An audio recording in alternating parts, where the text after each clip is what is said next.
सलाम पाकिस्तान 24 न्यूज़ के साथ मैं हूं हुदा शाह। मैं हूं ज़शान बशीर। यूट्यूब पर बराह रास्त देखने के लिए सब्सक्राइब कीजिए youtube.com/24 News HD। हेडलाइंस आप जान चुके, खबरों की तफसीलात की जानिब बढ़ते हैं और सबसे पहले अहम खबर आपको दें कि हुकूमत ने नए साल का तोहफा आवाम को दे दिया। पेट्रोल की कीमत में इजाफा कर दिया गया। पेट्रोल की कीमत में ₹2.31 फी लीटर इजाफा किया गया है। डीजल की कीमत में ₹1.80 इजाफा कर दिया गया। पेट्रोल की नई कीमत ₹106 और डीजल की नई कीमत ₹110.24 हो गई है। आपको बताएं, हुकूमत ने नए साल का तोहफा दे दिया। पेट्रोल की कीमत में इजाफा कर दिया गया है। पेट्रोल की कीमत में ₹2.31 इजाफा किया गया है।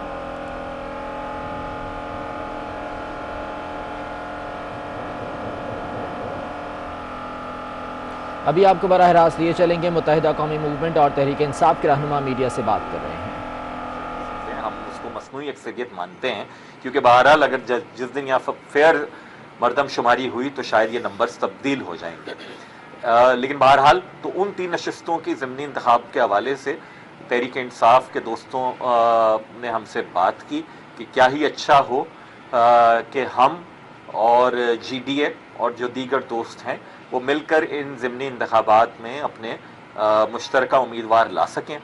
हमने तहरीक इंसाफ के दोस्तों की गुजारिश को सुना और बहुत संजीदगी के साथ अब ये गुजारिशात हम राब्ता कमेटी में भी रखेंगे और फिर इस पर जो भी आइंदा गुफ्तगू होगी वो हमारी एक आध और मीटिंग होगी और उसके बाद फिर हम तय कर लेंगे कि हमारा क्या फ़ैसला है। तो दीगर बातें हुई हैं, उसमें बहुत अहम और फौरी नौयत की बात है मरदमशुमारी।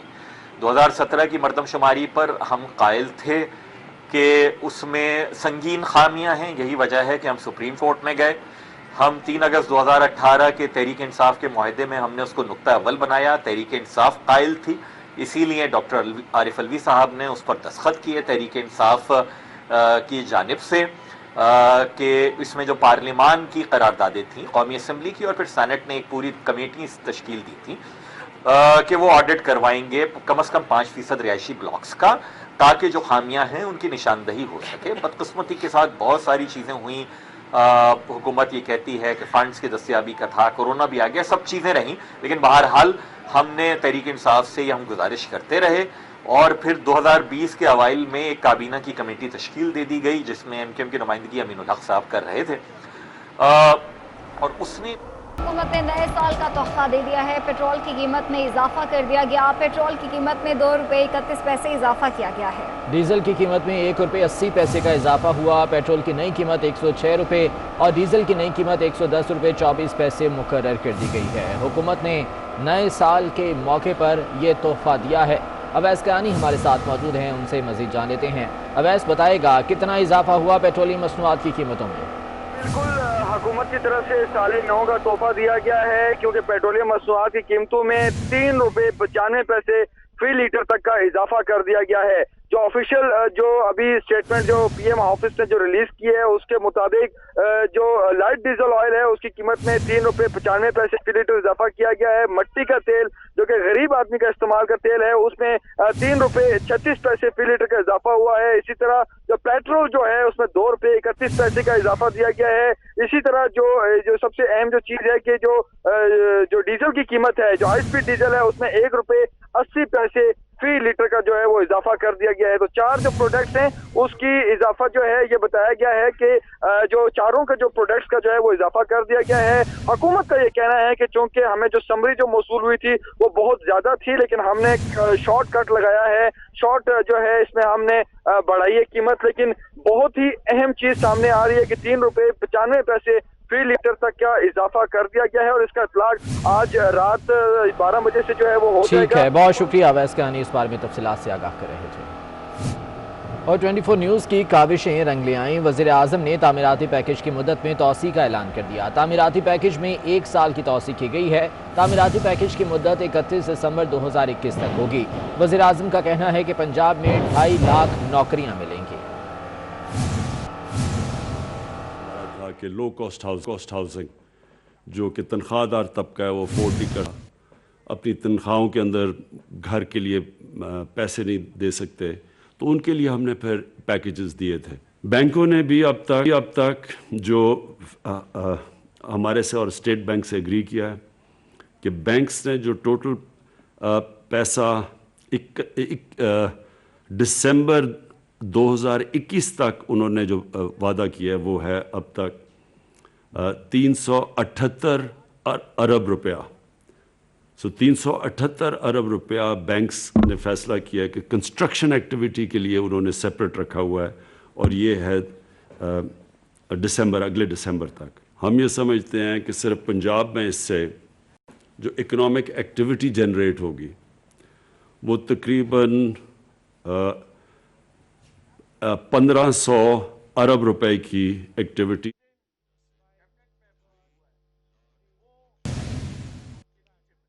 और वज़ीर-ए-आज़म इमरान खान के मंसूबे नया पाकिस्तान हाउसिंग की तकमील में कानूनी रुकावट सामने आ गई। पंजाब में नया पाकिस्तान हाउसिंग स्कीम गैर मुतालिका इदारे के सपुर्द कर दी गई। Planning and development board Punjab ने एतराज़ात आयद कर दिए हैं। इसी बारे में तफसीलात जान लेते हैं। अली रामी हमारे साथ मौजूद हैं। अली बताइएगा PND बोर्ड की जानिब से क्या एतराज़ात सामने आ रहे हैं इस पर?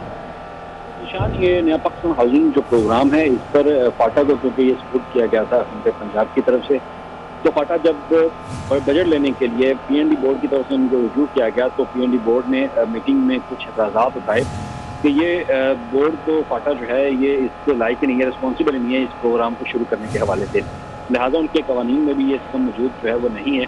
तो इस पर ये जाहिर है इनको चाहिए कि जो पहले कानूनी रुकावट आ रही है नया पाकिस्तान हाउसिंग प्रोग्राम के हवाले से, जो तकमील के हवाले से, जो रनाला में सबसे पहले इन्होंने हाउसिंग स्कीम शुरू करनी है तो उसमें कानूनी रुकावट जो है वो दूर की जाए, तो उसके बाद इनको बजट जो है वो रिलीज किया जा सकता है। तो उसी पर अब फाटा बोर्ड के हुकाम का कहना है कि PND बोर्ड के एतराज़ात अपनी जगह आए थे और जायज़ थे, लेकिन अब उन एतराज़ात को दूर करने के लिए बोर्ड ने नए कवानीन की तरमीम करने की मंजूरी जो है वो बाकायदा अब दे दी है। अब इसमें तरमीम जो है वो करने के हवाले से मज़ीद इसको अलाउ किया जाएगा फाटा को कि वो हाउसिंग प्रोग्राम को शुरू कर सकें। तो एतराज़ात सिर्फ ये थे कि इनके अंडरग्राउंड में जो कवानीन हैं उनके मुताबिक हाउसिंग प्रोग्राम जो है वो फाटा शुरू ही नहीं कर सकता था। ठीक है, बहुत शुक्रिया अली रामी, इस बारे में तफसीलात से आगाह कर रहे थे। MTI के खिलाफ इस्लामाबाद पिम्स अस्पताल के मुलाजमीन का D चौक पर एहतजाज जारी रहा। पिम्स मुलाजमीन ने ऑर्डिनेंस वापस लेने के लिए हुकूमत को 10 दिन का अल्टीमेटम दे दिया। तफसीलात जान लेते हैं। सबा बजीर हमारे साथ मौजूद हैं। सबा, क्या सूरत हाल रही यहाँ पर? इस वक्त मैं D चौक पर मौजूद हूँ और आज पिम्स अस्पताल के मुलाजमीन की जानिब से D चौक के तरफ मार्च करके यहाँ पर धरना दिया गया था और मुलाजमीन का यही कहना था कि ऑर्डिनेंस जो है उसकी वापसी तक ये एहतजाज जारी रहेगा। मुलाजमीन का कहना था कि MTI ऑर्डिनेंस आने से अस्पताल जो है वो प्राइवेट हो जाएगी, जिससे मरीज़ों को बहुत ज़्यादा मुश्किलात का सामना करना पड़ेगा। और इस वक्त भी सुबह से उनका ये एहतजाज यहाँ पर जारी था और अभी उन्होंने हुकूमत को 10 दिन का अल्टीमेटम देकर ये एहतजाज ख़त्म किया। और इस वक्त पिम्स के मुलाजमीन जो हैं वो दोबारा पिम्स गए हैं और उनका कहना है कि पिम्स में वो एहतजाज जारी रखेंगे। और इस वक्त D चौक के अतराफ जो सुबह से रास्ते बंद थे उनको खोला गया है, गाड़ियाँ तो रवा दवा हैं, लेकिन पार्लियामेंट की तरफ जाने वाले रास्ता जो है वो इस वक्त भी यहाँ पर सील है। दूसरी जानिब पिम्स मुलाजमीन से हमारी बात हुई है तो उनका यही कहना है कि कल भी उनका ये एहतजाज जारी रहेगा और अगले 10 दिनों तक अगर MTI ऑर्डिनेंस वापस नहीं लिया गया तो उनका आइंदा का जो लाया अमल है वो सामने लाया जाएगा और उसके बाद जो एहतजाज है उसको बढ़ाया जाएगा। आपका नून के रहनुमा राना सनाउल्लाह कहते हैं कि नैब कोई इदारा नहीं, चेयरमैन नैब एक रोबोट हैं। गिरफ्तारियों से तहरीकें कमज़ोर नहीं ताकतवर होती हैं। तहरीकों में साथ छोड़ने वालों का कोई सियासी मुस्तक़बिल नहीं होता। उन्होंने कहा कि नून लीग हर कीमत पर PTM को बरकरार रखना चाहती है। वो नैब कोई इदारा नहीं है, नैब कोई चीज़ नहीं है। चेयरमैन नैब जो है वो एक रिपोर्ट है, उसको सिर्फ यानी सिग्नेचर करने के लिए और उसे सिर्फ जो है वो इंतकामी कार्रवाइयों को अप्रूव करने के लिए रखा हुआ है। ये सारी डिसीजन मेकिंग जो है ये बाकायदा बनी गाला में प्राइम मिनिस्टर हाउस में बैठ के हो रही है। गिरफ्तारियों का तल्लुक है, गिरफ्तारियों से कभी भी तहरीकें जो हैं वो कमज़ोर नहीं होती बल्कि ताकतवर होती हैं। ये PDM की मूवमेंट को कंट्रोल करने के जो है ये हथकंडे हैं, इनकी हम भरपूर अल्फाज में मजम्मत करते हैं और हम इसकी मज़म्मत करेंगे। ऐसे लोग अपनी सियासी मौत मरते हैं, रांदे दरगाह होते हैं, ऐसे लोगों का सियासत में होता। और अगर कोई ऐसा अमल करेगा तो उसका सियासी कोई मुस्तकबिल नहीं होगा। इस्तीफ़ों की बात मैंने कर दी है, वो हमारे कायद का फैसला है, जब PDM फैसला करेगा हम देंगे। चौधरी शुजात हुसैन ने हुकूमत को अपोजिशन से मुज़ाकरात का मशवरा दे दिया। अपने बयान में चौधरी शुजात ने कहा कि हुकूमत अपोजिशन की तमाम तजावीज़ का जवाब बयानबाजी से ना दे बल्कि संजीदगी से गौर करे। इत्तेहादी होने के बावजूद दुरुस्त बात करें तो मुखालफत का नाम दे दिया जाता है। मुल्की हालात इस वक्त बदतरीन सतह पर हैं। हुकूमत और अपोजिशन को मुल्क के मफाद में इकट्ठा होना चाहिए। हुकूमती नुमाइंदे हर बात को अपनी अना का मसला न बनाएं बल्कि आगे बढ़कर मामलात सुलझाने में पहल करें। मुस्लिम लीग के सरबरा चौधरी शुजात ने हुकूमत को अपोजिशन से मुज़ाकरात का मशवरा दिया है। अपने बयान में चौधरी शुजात हुसैन का कहना है कि हुकूमत अपोजिशन की तमाम तजावीज़ का जवाब बयानबाजी से न दे बल्कि इस पर संजीदगी से गौर करे। उन्होंने कहा कि इत्तेहादी होने के बावजूद भी अगर दुरुस्त बात करें तो इसे मुखालफत का नाम दे दिया जाता है। चौधरी शुजात का कहना था कि मुल्की हालात इस वक्त बदतरीन सतह पर हैं। इसी बारे में बात करेंगे। सीनियर तजज़ियाकार सलीम बुखारी साहब हमारे साथ मौजूद हैं। सलीम बुखारी साहब, बहुत शुक्रिया आपके वक्त का। हुकूमती रवैये पर ये बहुत बड़ा सवाल उठाया है चौधरी शुजात हुसैन साहब ने, और वो कह रहे हैं कि बयानबाजी से जवाब देने की बजाय संजीदगी से अगर मामलात को डील किया जाए तो ये मामलात हल हो सकते हैं। सर, क्या कहेंगे इस हवाले से? मेरे ख्याल से चौधरी शुजात साहब के बयान की जितनी भी तारीफ की जाए कम है। मैं तो ये समझता हूँ कि नवाबजादा नसरुल्लाह खान के बाद यही एक कदावर शख्सियत है जो सियासत की सूझबूझ रखते हैं, जो क्राइसिस को हल करना जानते हैं। मेरे ख्याल से हुकूमत को अगर रत्ती भर भी अकल उनके पास है तो उन्हें चौधरी शुजात साहब की बात को संजीदगी से लेना चाहिए। वो जो मशवरा दे रहे हैं इससे कन्फ्रंटेशन से बचा जा सकता है। इससे मुल्क को जो सियासी मसाइल दरपेश हैं, जो क्राइसिस है, जो बहरान है, उससे निपटा जा सकता है। ये इंतहाई मुनासिब वक्त पर इंतहाई मुनासिब एडवाइस है हुकूमत के लिए। जिस तरीके से उन्होंने पॉइंट आउट किया है चौधरी साहब ने कि बयानबाजी से नहीं संजीदगी से अपोजिशन की बात सुने, और ये भी इंडिकेट किया है कि हुकूमत के कुछ अरकान ऐसे हैं जो बिल्कुल अनगार्डेड गुफ्तगू करते हैं, जिनकी बयानबाजी जो है वो मसाइल को बढ़ावा देती है, उसमें कमी नहीं करती है। तो मेरे ख्याल से तो इससे ज्यादा सिंसियरिटी के साथ कोई एडवाइस नहीं कर सकता और इससे ज्यादा सोबर और सीरियस एडवाइस नहीं हो सकती जो चौधरी शुजात साहब ने इस वक्त हुकूमत को दी है। और मैं ये तवक्को रखता हूँ कि इमरान खान साहब अपनी जिद छोड़ के, अपनी हटदर्मी छोड़ के उनकी बात पे कान धरेंगे, इसलिए कि उन्हें एक तवील तजर्बा है मुल्क की सियासत का। वो वजीर आजम भी रह चुके हैं, वो वजीर दाखिला भी रह चुके हैं, उनके भाई जो हैं वो स्पीकर असेंबली रह चुके हैं, चीफ मिनिस्टर रह चुके हैं। तो हुकूमत रनिंग का जो तजर्बा PTI के पास नहीं है, उन्हें चाहिए कि वो इनके तजर्बे से इस्तेफादा करें। ठीक है, बहुत शुक्रिया आपके वक्त का। सीनियर तजज़ियाकार सलीम बुखारी साहब हमारे साथ मौजूद थे। मुस्लिम लीग नून ने भी MQM को हुकूमती इत्तेहाद छोड़ने का मशवरा दे दिया। मिफ्ता इस्माइल कहते हैं कि कराची की मरदमशुमारी और बाकी मामलात पर अगर MQM को तहफ़्फ़ुज़ात हैं तो हुकूमत का साथ छोड़ दें। वेरीफाई भी नहीं हो सका और खान साहब की बात मान गए और वजारत भी लेके बैठे हैं। MQM जो है ना वो थोड़ा सा ज़्यादा ढोंग करती है। मैं माजरत के साथ कहने लगा हूँ कि बातें बहुत करती है लेकिन फिर भी वो झंडे वाली गाड़ी छोड़ती नहीं है। अगर MQM सीरियस है तो MQM को हुकूमत छोड़ देनी चाहिए। मतलब ऐसा क्या वजारत का शौक है, छोड़ के घर आ जाएं। लेकिन मेरा नहीं ख्याल है कि MQM सीरियस है इस बात पे। ये बयानात से कुछ नहीं होता। अगर MQM सीरियस है, अगर MQM को सचमुच तहफ़्फ़ुज़ात हैं कराची के सेंसस के ऊपर, अगर MQM को कराची की फिक्र है तो आज का दिन है खालिद मकबूल सिद्दीकी कि बिस्मिल्लाह करें और हुकूमत से रिज़ाइन कर दें। MQM पाकिस्तान के रहनुमा और वफाकी वजीर अमीनुल हक कहते हैं कि तरक्याती पैकेज कराची पर कोई एहसान नहीं, गवर्नर सिंध से तहफ़्फ़ुज़ात के खात्मे के लिए राब्ते में है। उम्मीद है हुकूमत से हमारे तहफ़्फ़ुज़ात दूर हो जाएंगे। 1.1 ट्रिलियन रुपए जो कराची के डेवलपमेंट पैकेज के लिए दिया गया है, ये कराची के ऊपर कोई एहसान नहीं है। इंशाअल्लाह ताला कराची के अवाम अगले 3 साल में 3.3 ट्रिलियन कमाकर वफाकी हुकूमत को वापस कर देंगे। हम इस बात के पर उम्मीद हैं जो 3-4 चीज़ें हमने बताई थी। और फॉलो अप में नेक्स्ट डे आपके लिए में कि हमारे शेख रशीद साहब इंटीरियर मिनिस्टर साहब से भी मीटिंग हुई थी। गवर्नर सिंध साहब मौलाना इस्माइल साहब भी MQM से राब्ते में हैं, वफाकी वज़रा से भी राब्ते में है कि जो मसाइल अगर किसी जगह पर अटक गए हैं उन मसाइल को बाहमी बातचीत के जरिए पाया चाहिए। अमीर जमात इस्लामी सिराजुल हक कहते हैं कि सेनेट इलेक्शन वक्त पर होंगे, तमाम जमातें हिस्सा लेंगी। पीपल्स पार्टी और नून लीग ने हुकूमत को मजबूत किया, असल अपोजिशन जमात इस्लामी है। असल अपोजिशन तो जमात इस्लामी है और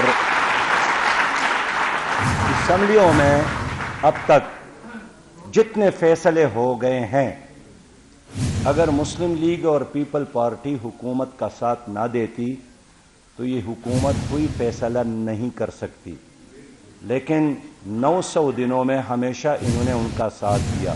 دیکھیے، ہم نے یہی تو تبدیلی ہے کہ ہم نے بائیکاٹ کیا تھا، اس سے ہمیں فائدہ نہیں ہوا۔ اس بار ہم نے طے کیا ہے کہ ہم کبھی بائیکاٹ نہیں کریں گے، ہم حصہ لیں گے۔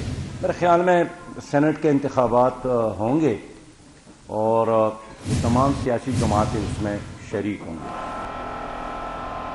مولانا عبدالغفور حیدری کہتے ہیں کہ مولانا شیرانی اور حافظ حسین امجد کو JUI نے نکال دیا، وہ اسرائیلی ٹولہ ہے، کچھ قوتوں نے انہیں یہاں تک پہنچایا۔ انہوں نے کہا کہ حکومت کے حق میں انہیں استعمال کیا جا رہا ہے۔ ان کا مزید کیا کہنا تھا، آپ کو دکھاتے ہیں۔ یہ جو اسرائیلی ٹولہ ہے جن کا اخراج ہوا ہے، وہ تو اس قابل نہیں ہے کہ وہ جماعت کے بارے میں ایسی باتیں کرے۔ وہ جماعت سے فارغ ہے، اس بارے میں ہم سے نہ پوچھا جائے تو بہتر۔ اور اس نے حکومت نے چاہا کہ کچھ بے ضمیر قسم کے لوگوں سے اسرائیل کو تسلیم کرانے کے لیے رائے اور مہم چلائی جائے۔ اب وہ تنظیم بنائیں، تدریس کا کام کریں، کسی کی حمایت میں بیانات دیں، جو بھی کرے۔ اب اور ان قوتوں نے اس کو یہاں تک پہنچایا، اور میں نہیں سمجھتا کہ وہ نادانستہ طور پر استعمال ہوئے، بلکہ دانستہ طور پر وہ اس حکومت کے لیے یا اداروں استعمال ہوئے ہیں۔ کراچی میں سال کے آخری سورج کو الوداع کرنے ساحل پر لوگوں کی بڑی تعداد پہنچی۔ سی ویو پر ایک فیملی سالگرہ منانے پہنچے، جہاں کیک کاٹنے کے ساتھ ساتھ فیملی نے سال نو کو خوش آمدید بھی کہا۔ مانیہ شکیل سے بات کرتے ہیں جو کہ اس وقت فیملی کے ساتھ ہی موجود ہیں۔ مانیہ، اپڈیٹ کیجیے گا۔ جی بالکل، میں اس وقت ساحل پر موجود ہوں جہاں نئے سال کی شروعات ہو رہی ہے، بہت ساری چیزیں جہاں ختم ہو رہی ہیں، لوگوں کے چہرے پہ مسکراہٹیں ضرور نظر آ رہی ہیں۔ تو یہاں پہ برتھ ڈے بھی سیلیبریٹ ہو رہی ہے، ساتھ ساتھ نیو ایئر کی بھی سیلیبریشن جاری ہے۔ تو ہم دیکھ رہے ہیں کیک کٹنگ بھی ہو رہی ہے اور پارٹی پاپر بھی پایا گیا ہے، یہاں پہ مسکراہٹیں بھی ہیں، ہاتھوں میں پھول بھی لیے ہوئے ہیں۔ تو ذرا ان سے برتھ ڈے کس کی ہے، سیلیبریشن کیا ہو رہی ہے، ذرا بتائیں۔ تو ہم بچے کی جو ڈیٹ آف برتھ کے حساب سے جو تقریب منائی جا رہی ہے، اس کو ہم بہتر انداز میں اور نیو ایئر کے ساتھ ضم کر کے ایک جوائنٹ فیملی کے ساتھ یہ چیز اور ساحل سمندر پہ نئی امنگوں کے ساتھ یہ خوشیوں کی تہوار کو انٹرٹینمنٹ کریں۔ جہاں جو ہے پورے سال جو ہے لوگ جو ہے پریشان رہے، وہیں پہ اب جو ہے برتھ ڈے بھی منائی جائے سال کے آخری دن ساحل پر پوری فیملی کے ساتھ، اور ساتھ ساتھ جو ہے نئے سال کو بھی خوش آمدید کہا جائے۔ ٹھیک ہے، بہت شکریہ مانیہ اپڈیٹ کرنے کے لیے۔ اور آپ کو بتائیں کہ یونائٹڈ بزنس گروپ نے FPCCI کے الیکشن کو مسترد کر دیا ہے۔ جو ڈیسائیڈ کرے گا بھائی الیکشن کمیشن کے لیے تو ہم تو بیٹھے ہیں عوام و تفہیم سے۔ اگر کوئی بات یہ انجم نثار صاحب نے خود کہا ہے، آفر کیا ہے، ہم تو اس نیت سے آئے ہیں آپ سے بات کرنے کے لیے، لیکن they had made up their mind۔ اور جو بات ہے، جو کرکس آف دا میٹر ہے، وہ تو الیکشن کمیشن نے خود ہی اناؤنسمنٹ میں بتا دیا کہ رات کو جو ٹائی ہو گیا تھا and then we reconsidered. How can you reconsider your decision? کل آج ہم نے جمع کرا دی ہے، کل یا پرسوں میں DGTO کے پاس دوسری ریمیڈی وہ ہے، اور اس کے بعد we will go to high court، چاہے وہ ہم اسلام آباد میں جائیں چاہے ہم سندھ میں جائیں، وہ ہم دیکھ لیتے ہیں، اور بنا دیکھا ہم لیگل ریمیڈی جو بھی ہو اس پہ آئیں گے۔ واپس آئیں گے ہیڈ لائنز کے ساتھ۔